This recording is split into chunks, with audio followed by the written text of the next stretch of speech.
নমস্কার বন্ধুরা, শুভ দুপুর।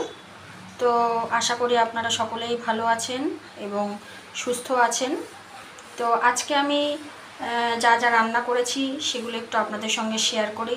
প্রথমেই বলি, আজকে আমি খুব বেশি রান্না করিনি, বাড়িতে মানুষজন কম আছে, পদও একটু কম করেছি। তো সেগুলো একটু দেখিয়ে দিই আপনাদেরকে। তো এখানে আছে আমার হাঁড়িতে ভাত,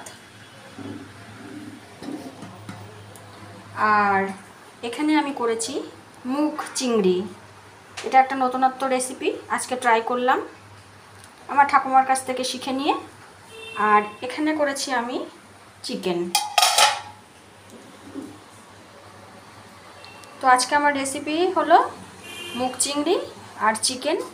আজকে এই সামান্য রান্নাই করেছি, এমনিতেও বেলা হয়ে গেছে বলে আর কিছু করলাম না। তো যদি আমার এই রান্নাগুলো ভালো লাগে তো লাইক, শেয়ার, কমেন্ট করবেন, আমার পাশে থাকবেন। ধন্যবাদ।